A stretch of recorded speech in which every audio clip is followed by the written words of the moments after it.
Hello friends, আসসালামু আলাইকুম। আমি নুসরাত জাহান ইচ্ছা। আজকে আমি তোমাদের শিখাবো how to insert symbol in Bangla. অর্থাৎ আজকে আমি তোমাদের শিখাবো কীভাবে আমরা ইনসার্ট করতে পারি স্যাম্বল আমি পিক্সেলের মধ্যে। তাহলে চলো এখন আমার কাজটা করি। তো করার জন্য আমি কী করবো, তো কাজটা করার জন্য এটাকে আমরা মিনিমাইজ করি। করার পরে বিষয়টা করার জন্য আমরা আমাদের পিক্সেলটা বের করি। করার পরে আজকে আমি তোমাদের স্যাম্বলের কাজটা দেখাবো।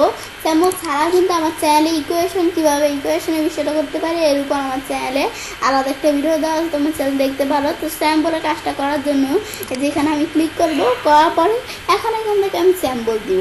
তো সেজন্য আমি এখান থেকে কোন ধরনের স্যাম্বল দিব আমাদের এখন আমি ধর কোন স্যাম্বল দেই, আমি ধর এখান থেকে দেই কোনটা, আমি ধর একটু নিচ দিকে আসি। আশা করি কিন্তু বিভিন্ন টাইপের স্যাম্পল দেওয়া আছে। আমি ধর এটা নিলাম। এখন আমি যদি ইনসার্ট দেই তাহলে এই স্যাম্পলটা আসবে, কিন্তু আমরা আমাদের যে স্যাম্পলগুলো ইউজ করব, আমাদের ইনসার্ট করব, সেই স্যাম্পলগুলো কিন্তু এই যে এদিকে আসবে। এই যে এদিকে দেখবো ইউজ স্যাম্পল, এই যে রিসেন্টলি ইউজ স্যাম্পল, মানে যে স্যাম্পলগুলো ইউজ করবে এখানে আসবে। আমি এটা দিলাম, ইনসার্ট দিলে কিন্তু এই যে আসছে আর এর মতো দেখতে। তো এই যে পরে আমরা এটা দিই, ইনসার্ট দিই, এই যে এটা কিন্তু এই যে ইউজটের মধ্যে আসছে। এই ইনসার্টে ক্লিক করে না, ক্লিক করলে এই যে এখানে কিন্তু ইউজটের মধ্যে আসছে। কারণ আমি তারা একটু নিচ দিকে আসি।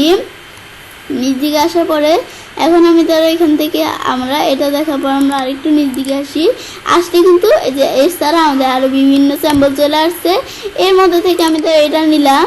তো এটা নেওয়ার পরে এখন আমি যদি ইনসার্ট দিই তাহলে এরকম স্যাম্পল চলে আসছে। এখন আমি এটার পরে আমি ধরো কোন স্যাম্পল এটা নিই, নেওয়ার পরে ইনসার্ট দিলে কিন্তু এই স্যাম্পল আসে। তখন এই স্যাম্পল আসার পরে এখন আমি কি করবো, এখানে ক্লোজ দিলে কিন্তু ক্লোজ হয়ে গেল। তো এভাবে কিন্তু স্যাম্পল আনতে পারি। ব্যাস স্যাম্পল আনার পরে এখন কি করব, ব্যাস স্যাম্পল আনার পর আমি যদি আবার অন্য স্যাম্পল আনতে চাই, এখান থেকে আমি এই স্যাম্পল ছাড়া আমি যদি স্পেশাল ক্যারেক্টার থেকে আমি ধরো কোন স্যাম্পল, আমি ধরো এই কপিরাইট এটা আনলাম, আনার পর ইনসার্ট দিয়ে এখন আমার ইনসার্ট দিলে এখন এটা ক্লোজ করি। এখন এই স্যাম্পলটা এদিকে আমি চাইলে কিছু লিখতে পারি। এখন আমি এখান থেকে আমি ধরো লিখি কপিরাইট। ব্যাস এখন আমি এমনি ধর একটা লেখা লিখলাম। ব্যাস এখন আন্তাজে আবার আমাদের এমনি একটা লেখা লিখলাম, আন্তাজে লিখলে হচ্ছে একটা। তো এখন বাইরে ক্লিক করে কিন্তু এটা দেখাচ্ছে। এখন পরে এটা পরে আমি যদি অন্য কোনো স্যাম্পল নিতে চাই, স্যাম্পলে ক্লিক করে এই যে আমি এখন ধরো স্যাম্পল আমি কোন টাইপের স্যাম্পল নিব, এই যে বিভিন্ন কিন্তু স্যাম্পল দেওয়া আছে। আমি ধর এটা নেই, ইনসার্ট দেই, দেওয়ার পরে এখান থেকে আমরা কী লিখবো এই স্যাম্পলের এদিকে আমি ধর লিখলাম নুসরাত জাহান ইচ্ছে। ব্যাস আমি ধর স্যাম্পল এটা ধরে দিলাম। দেওয়ার পরে এখন আমরা এটা যখন দিলাম তার বাইরে ক্লিক করে এখন আমি ধর এখানে একটা স্যাম্পল ইনসার্ট করব। ইনসার্ট করার জন্য আমি কি করব, এখন আমি স্যাম্পলে ক্লিক করি। তো স্যাম্পলে ক্লিক করার পর এখন কি করব, আমার স্যাম্পলে ক্লিক করার পরে এখান থেকে নাকি স্পেশাল ক্যারেক্টার থেকে কোন জায়গা থেকে স্যাম্পল নিব। আমি ধরো স্পেশাল ক্যারেক্টার থেকে আমি একটা স্যাম্পল নিই, আমি ধরো এটা নিলাম। এখন আমরা নেওয়ার পরে ইনসার্ট দিলে কিন্তু এরকম স্যাম্পল চলে আসলো। পরে আমি ধরো আরেকটা নিব কোনটা, এখান থেকে আমি ধরো কোনটা নেই, এই স্যাম্পলটা নিলাম। ব্যাস নেওয়ার পরে এখন আমি এই স্যাম্পলটা নিলাম, নেওয়ার পর ইনসার্ট দিলে কিন্তু স্যাম্পল ইনসার্ট হয়। তো এই বিষয়গুলো আমি কিন্তু এটা ক্লোজ করে দিলাম। এগুলো করতে পারি। পরে আমরা এখান থেকে কিন্তু স্যাম্পলের মধ্যে এটা করতে পারি। পরে আবার এই স্যাম্পলের ফরম্যাটে যে স্যাম্পলে আমি ধরো এখান থেকে ধরো একটু সাইজটা বড় করে দিতে পারি। স্যাম্পলের কিন্তু অনেক সাইজ আছে, যেমন সাইজ এই যে অনেক ধরনের সাইজ আছে। আমি কি এখান থেকে 16, 80 কোনটা রাখবো, আমি ধরো 20 দিলাম।